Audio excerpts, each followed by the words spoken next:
अच्छी और सच्ची खबरों में सबसे पहले बात नरेंद्र मोदी की, जिन्हें आज एनडीए यानी कि नेशनल डेमोक्रेटिक अलायंस की संसदीय दल का नेता चुन लिया गया है। पुराने संसद भवन के सेंट्रल हॉल में हुई बैठक में 13 दलों के नेताओं ने मोदी को संसदीय दल का नेता चुन लिया। इस बैठक में एनडीए के सभी 293 सांसद, राज्यसभा सांसद और सभी राज्यों के मुख्यमंत्री और डिप्टी सीएम मौजूद रहे, जिनकी मौजूदगी में राजनाथ सिंह ने प्रधानमंत्री पद के लिए नरेंद्र मोदी के नाम का प्रस्ताव रखा, जिसका सभी सहयोगी दलों ने समर्थन किया। शाम को प्रधानमंत्री मोदी राष्ट्रपति से मिले और राष्ट्रपति द्रौपदी मुर्मू ने उन्हें सरकार बनाने का न्योता दिया, जिसके बाद 9 जून को नरेंद्र मोदी तीसरी बार प्रधानमंत्री पद की शपथ लेंगे।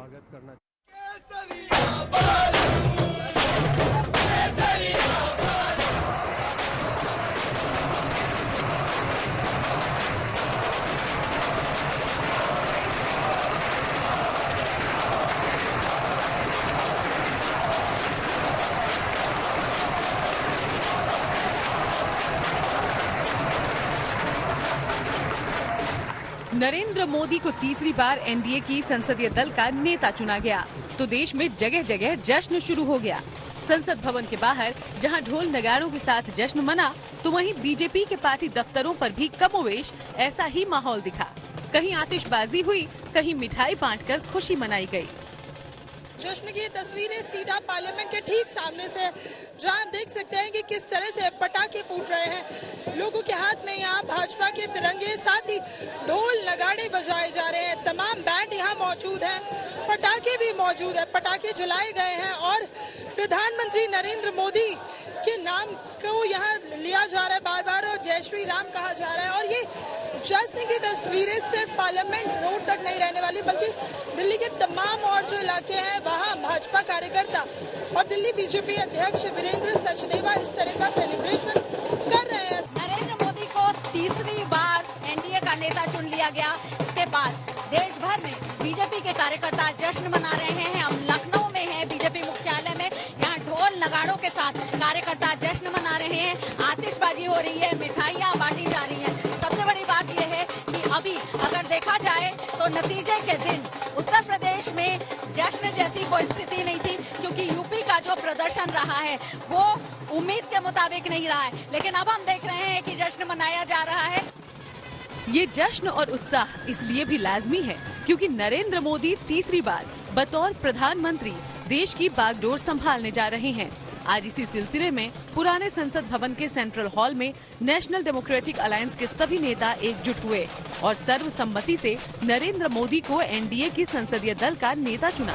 माननीय नरेंद्र मोदी जी के नाम का प्रस्ताव करता हूं। आपके नेतृत्व में सब लोग काम करेंगे, सब लोग चलेंगे। Propose the name of Shri Narendra Modi ji. प्रधानमंत्री बनने के लिए मैं उनका स्वागत करता हूँ। लोक जनशक्ति पार्टी रामविलास की तरफ से श्री नरेंद्र मोदी जी के नाम का समर्थन करता हूँ। श्रीमान नरेंद्र मोदी जी के नाम का प्रस्ताव रखा है। आज की बैठक में एनडीए के सभी 293 सांसद, राज्यसभा सांसद और सभी बीजेपी शासित राज्यों के मुख्यमंत्री और डिप्टी सीएम सेंट्रल हॉल में मौजूद रहे, जिनकी मौजूदगी में बीजेपी अध्यक्ष जेपी नड्डा ने स्वागत भाषण दिया। इसके बाद राजनाथ सिंह ने प्रधानमंत्री पद के लिए नरेंद्र मोदी के नाम का प्रस्ताव रखा और फिर अमित शाह ने इसका समर्थन किया। इसके बाद मंच पर बैठे एनडीए के सहयोगी दलों ने बारी बारी से नरेंद्र मोदी के नाम का समर्थन किया। I proudly propose the name of Sri Narendra Modi ji on behalf of Telugu Desam Party for the post of Prime Minister of this great nation. Janata Dal United, Bharatiya Janata party संसदीय दल के नेता आदरणीय श्री नरेंद्र मोदी जी को भारत के प्रधानमंत्री पद के लिए समर्थन देती है। आज ये बहुत ही खुशी की बात है। 10 साल से ये प्रधानमंत्री हैं और फिर प्रधानमंत्री होने जा रहे हैं। मैं यहाँ इस सदन में मौजूद तमाम वरिष्ठ नेताओं का अभिवादन करते हुए मैं चिराग पासवान जो यहाँ पर प्रस्ताव माननीय रक्षा मंत्री जी आदरणीय राजनाथ सिंह जी के द्वारा आया है। मैं चिराग पासवान, मेरी पार्टी लोक जनशक्ति पार्टी रामविलास की तरफ से एनडीए संसदीय दल के नेता पद पर श्री नरेंद्र मोदी जी के नाम का समर्थन करता हूं। संसदीय दल का नेता चुने जाने के बाद नरेंद्र मोदी ने सभी सहयोगी दलों का आभार जताया और अपनी सरकार का एजेंडा साफ किया। नरेंद्र मोदी ने कहा कि उनकी सरकार का पूरा जोर तीसरे कार्यकाल की गारंटियों को पूरा करने पर रहेगा। हिंदुस्तान के राजनीतिक इतिहास में और हिंदुस्तान की राजनीति में गठबंधन के इतिहास में प्री पोल अलायंस इतना सफल कभी भी नहीं हुआ है जितना कि एनडीए हुआ।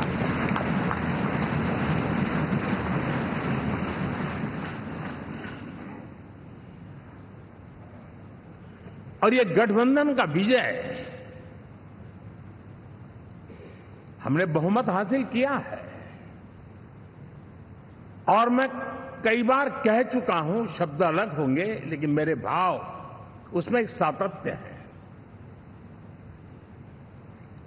सरकार चलाने के लिए बहुमत आवश्यक है, लोकतंत्र का वही एक सिद्धांत है, लेकिन देश चलाने के लिए सर्वमत बहुत जरूरी होता है।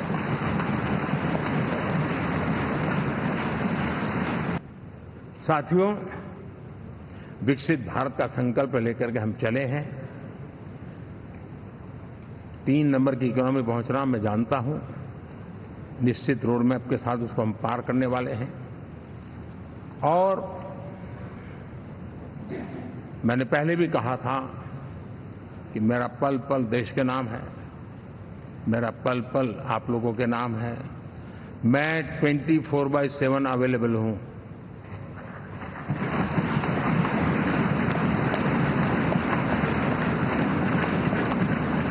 हमें मिलकर के देश को आगे बढ़ाना है। एनडीए की मीटिंग खत्म होने के बाद गठबंधन के नेताओं ने राष्ट्रपति से मिलकर सरकार बनाने का दावा पेश किया, जिसके बाद नरेंद्र मोदी 9 जून को प्रधानमंत्री पद की तीसरी बार शपथ लेंगे। खबर है कि इस शपथ ग्रहण में मोदी के साथ पूरा मंत्रिमंडल भी शपथ ले सकता है। दिल्ली से नीतू झा और लखनऊ से शिल्पी सेन के साथ bureau report, good news today. और अब आपको लिए चलते हैं देश के पहले कंज्यूमर इलेक्ट्रॉनिक वर्ल्ड एक्सपो में, जो कि इन दिनों देश की राजधानी दिल्ली में चल रहा है। इस एक्सपो में 80 से ज्यादा एग्जिबिटर्स अपने अपने डिवाइस के साथ हिस्सा ले रहे हैं। इन्हीं में से एक है अरिहंत। दावा ये किया जा रहा है कि ये डिवाइस पानी की बर्बादी को रोकने में काफी कारगर है, खासकर जो लोग घरों पर पानी की टंकी इस्तेमाल करते हैं।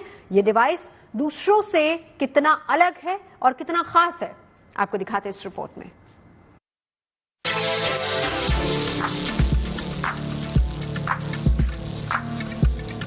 दिल्ली का यशोभूमि कन्वेंशन सेंटर, जहां इन दिनों एक छत के नीचे एक से बढ़कर एक इलेक्ट्रॉनिक्स उपकरण देखने को मिल रहे हैं। देश के इस पहले कंज्यूमर इलेक्ट्रॉनिक वर्ल्ड एक्सपो में 80 से ज्यादा एग्जिबिटर्स अपने प्रोडक्ट्स के साथ हिस्सा ले रहे हैं, लेकिन अरिहंत नाम का ये इलेक्ट्रॉनिक डिवाइस सबसे ज्यादा चर्चा में है। देखने में भले ही छोटा है, मगर ये पानी की बर्बादी रोकने में काफी कारगर बताया जा रहा है। कंपनी इस डिवाइस के जरिए दिल्ली एनसीआर में 9 करोड़ लीटर पानी बचाने का दावा कर रही है।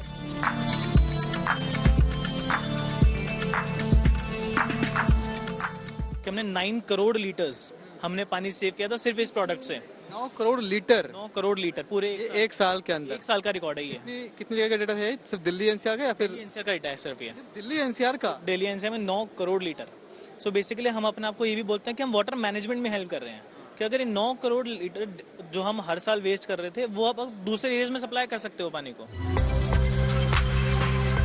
अरिहंत बाजार में उपलब्ध दूसरे उपकरणों से काफी अलग है, क्योंकि इसे वाटर टैंक से जोड़ने के बाद लोगों को न तो स्विच ऑन ऑफ करने की चिंता रहती है और न ही ओवरफ्लो होने का झंझट। दरअसल ये डिवाइस काम ही कुछ इस तरीके से करता है।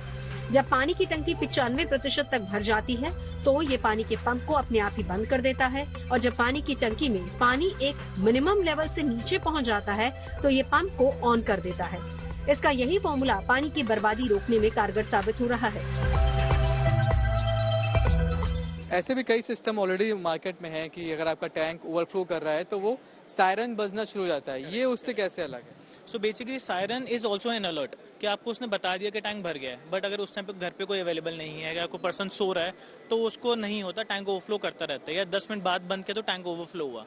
ये सिस्टम क्या करते हैं, जैसे ही आपका टैंक 95% पे पहुंचता है, मोटर्स को अपने आप ही ऑफ कर देते हैं। That means zero wastage completely. इससे आपकी इलेक्ट्रिसिटी भी सेव हो रही है। अगर हर रोज 15 मिनट एक्स्ट्रा मोटर चल रही है तो आप मान के चलो आप महीने को ऑलमोस्ट 400 से 500 का इलेक्ट्रिसिटी बिल भी कम कर सकते हो इसमें, क्योंकि यहाँ पे जितने टाइम के लिए मोटर हमें रिक्वायरमेंट है उतने टाइम के लिए चल रही है, तो इलेक्ट्रिसिटी बच रही है, आपकी पानी बच रहा है, सीपेज की प्रॉब्लम बच रही है। टैंक ओवरफ्लो होता है तो घर में सीलन आती है, ओवरफ्लो नहीं करेगा तो सीलन की कहानी खत्म। इसके अलावा एक्सपो में कुछ ऐसे इलेक्ट्रॉनिक आइटम्स हैं जिन्हें रिसाइकिल मटेरियल से तैयार किया गया है, जैसे ये एयरपॉड जिसे 65% रिसाइकिल प्लास्टिक से तैयार किया गया है। और इसकी खास बात ये है कि ये एक बार चार्ज करने पर करीब 8 घंटे चलता है और 10 मिनट फोन से चार्ज करने पर ये 2 घंटे तक चल सकता है। एक तो इसका आप डिजाइन देखिए, बहुत शानदार सा है। दूसरा इसकी खास बात ये है कि जो प्लास्टिक वेस्ट होता है उस प्लास्टिक वेस्ट से इसको तैयार किया गया है। तीसरी इसकी खास बात यह है कि इसमें बैटरी नहीं है। बैटरी नहीं है सर, देखो बैटरी लगाना आजकल हर कोई लगा रहा है। बैटरी बड्स के अंदर बैटरी जो इसकी है वो बैटरी बड्स में दी गई है, बड्स के अंदर बैटरी है, ठीक है। और बेस्ट पार्ट, अगर आपके पास फ़ोन है सी ड्राइव वाला, तो यहाँ से इसकी केबल निकलती है, ये सिंपली प्लग एंड प्ले वाली स्टोरी है। दिल्ली में चल रहा ये कंज्यूमर इलेक्ट्रॉनिक वर्ल्ड एक्सपो 9 जून तक चलेगा, जिसमें जाने के लिए एंट्री फ्री रखी गई है। दिल्ली से मनीष चौरसिया के साथ bureau report, good news today.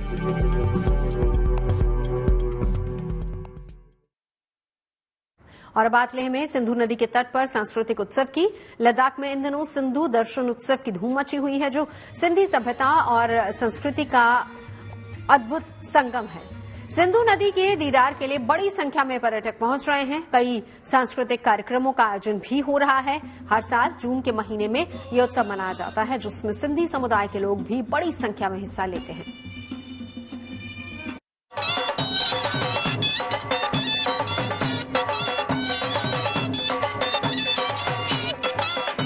तो 7 स्टेट से 489 यात्री जाते आए। सिंधु दर्शन महोत्सव जो है, ये हम सब के अंदर एक आत्मा को नई चेतना देता है, नई ऊर्जा देता है। देश के बारे में बहुत कुछ नहीं पता है आजकल की जनरेशन्स को, तो वो चीज की दे फील प्राउड।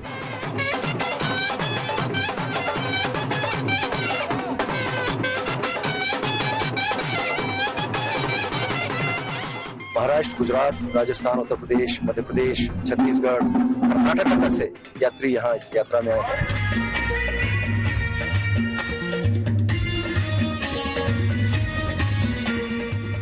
पिछले 28 साल से लेह में सिंधु नदी के तट पर सांस्कृतिक समारोह के दौरान गीत संगीत की ऐसी महफिल जमती रही है। इस साल भी माहौल सुरीला है। लोक गीतों की धुन पर लोग झूम रहे हैं।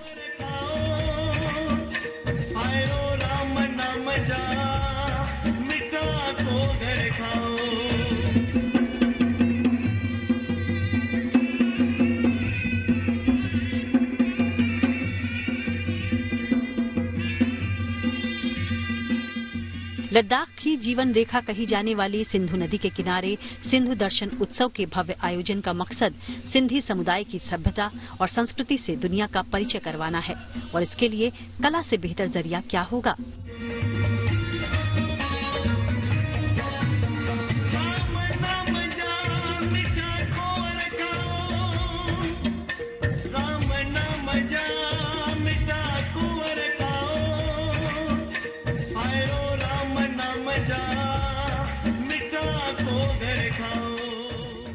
इतना ही नहीं, यहाँ की फिजा में देशभक्ति के तराने भी गूंजते हैं, जिनमें वंदे मातरम का उद्घोष और भारत माँ के जयकारे भी शामिल हैं।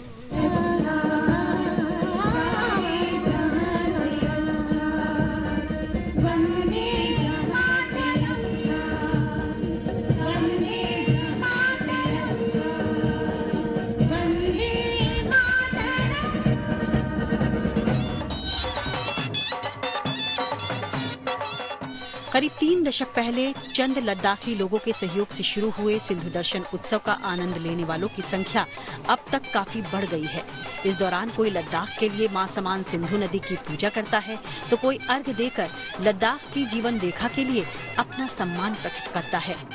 ये पिछले 28 वर्ष से जो पहले से स्टार्ट हुआ, भारतीय सिंधु सभा एक राष्ट्रव्यापी संघ अनुशासित संगठन है, वो ऑर्गेनाइज करती है और इस वक्त 7 स्टेट से 489 यात्री यहाँ पे आए हुए हैं। अभी तो ठीक है, अभी तो बहुत टूरिस्ट आ गए हैं, पर जब 28 वर्ष पहले शुरू किया था तो यहाँ पे कुछ नहीं था। तभी हमें ऐसा लगा कि यहाँ के लोगों से सारे देश भर के लोग मिले। माँ सिंधु जो हम कहते हैं एकदम पवित्र हमारा देश की एक नदी है, जहाँ पे हमारे सनातन का, हमारे जो है वेद जहाँ पे लिखे गए थे और उसकी रचना गई थी। सिंधु से हिंदू, हिंदू से इंडस, इंडस से इंडिया, उस इतनी पवित्र नदी पे आके हम जो है पूजा अर्चना करते हैं। हमारे इष्ट देव जो हैं वरवरता झूलेलाल, उसकी पूजा करते हैं, बेराना करते हैं। उस उद्देश्य से सारे देश भर के लोग। भारत पाकिस्तान के बंटवारे के समय सिंधी समाज के लाखों लोग उत्तर प्रदेश, महाराष्ट्र, गुजरात, राजस्थान, मध्य प्रदेश, छत्तीसगढ़ के अलावा काम और व्यापार की तलाश में कर्नाटक में भी बस गए थे। महाराष्ट्र, गुजरात, राजस्थान, उत्तर प्रदेश, मध्य प्रदेश, छत्तीसगढ़, कर्नाटक तक से यात्री यहाँ इस यात्रा में आए हैं। और इस तरह की यात्राओं, ये महोत्सव अपने आप में विशिष्टता लिए हुए होते हैं। सामान्य तौर पर आदमी टूर एंड ट्रेवल्स कंपनी के जरिए जो पर्यटन करता है, जो टूरिज्म इवेंट में जाता है, वो उसके अपने आनंद के लिए होता है और वो आनंद केवल भौतिक आनंद है। परंतु इस तरह की यात्राएं और महोत्सव आध्यात्मिक, रूहानी, स्पिरिचुअलिज्म की प्रेरणा देती है।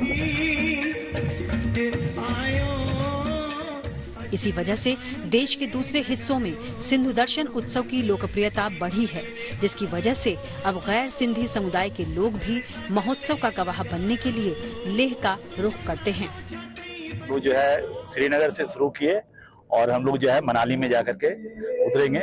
और हम लोग को जब पता चला कि सिंधु के बारे में तो हम लोग इतिहास पढ़े हैं, लेकिन आज आकर के यहाँ देखने के बाद इतना अच्छा लगता है। इस उत्सव को मनाने का मकसद सिंधु नदी की तरफ सभी का ध्यान केंद्रित करना भी है, जिसमें देश की एकता और सौहार्द के प्रतीक के रूप में इस नदी का प्रचार प्रसार भी शामिल है। आमतौर पर ये महोत्सव गुरु पूर्णिमा के दिन आरंभ होता है और 3 दिनों तक चलता है। लेह से अशरफ वानी के साथ bureau report, good news today.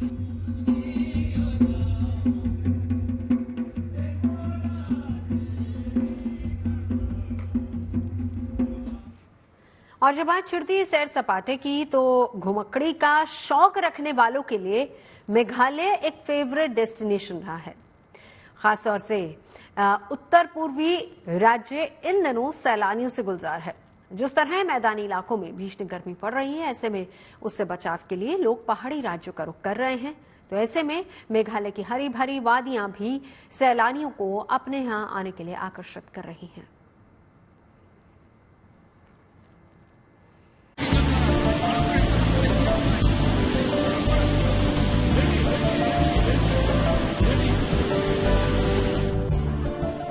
सोचिए, तपती गर्मी में अगर ऐसे वाटरफॉल्स तस्वीरों के जरिए ही ठंडक का एहसास करा देने के लिए काफी हैं, तो दूर दराज से यहाँ पहुँचे इन पर्यटकों को तपती धूप से कितना बड़ा सुकून और राहत मिल रही होगी, ये समझा जा सकता है। मेघालय इन दिनों सैलानियों से गुलजार है, जो देश के कई इलाकों से पहुंचकर यहाँ की प्राकृतिक सुंदरता को निहारने ही बड़ी संख्या में आ रहे हैं। इस वाटरफॉल जैसे कई यहाँ और प्राकृतिक झरने भी हैं, जिनकी गहराई ज्यादा है, तो लोग उसके नजदीक आकर ही ठंडक का एहसास ले रहे हैं, मगर साथ ही यादगार पलों को कैमरे में कैद करना भी नहीं भूल रहे। इस उत्तर पूर्वी राज्य में इन दिनों बारिश से तापमान 22 से 23 डिग्री दर्ज किया जा रहा है। ऐसे में चिलचिलाती धूप और हीट वेव से बचने के लिए और राज्यों से आए लोग बाग इस राज्य की हरी भरी वादियों का रुख कर रहे हैं। पर्यटकों के लिए ऐसे कई छोटे मोटे बाजार यहाँ लगाए गए हैं, जो स्थानीय व्यवसायियों के लिए अपने लोकल उत्पादों को बेचकर कमाई करने का एक अच्छा विकल्प है। फिलहाल तो सैलानियों की ये आवाजाही यहाँ टूरिस्ट पेशे से जुड़े व्यवसायियों को खुश कर दे रही है। उनका मानना है कि इस बार अच्छी खासी संख्या में सैलानी मेघालय का रुख कर रहे हैं।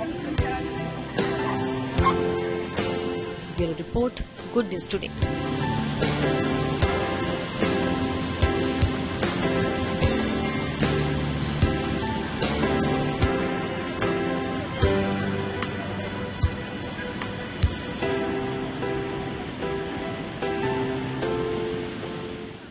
खबरें सच्ची होनी चाहिए, अच्छी खुद ब खुद लगती हैं। Navjot Randhawa signing off. आप सुनते रहिए गुड न्यूज और देखते रहिए गुड न्यूज टुडे।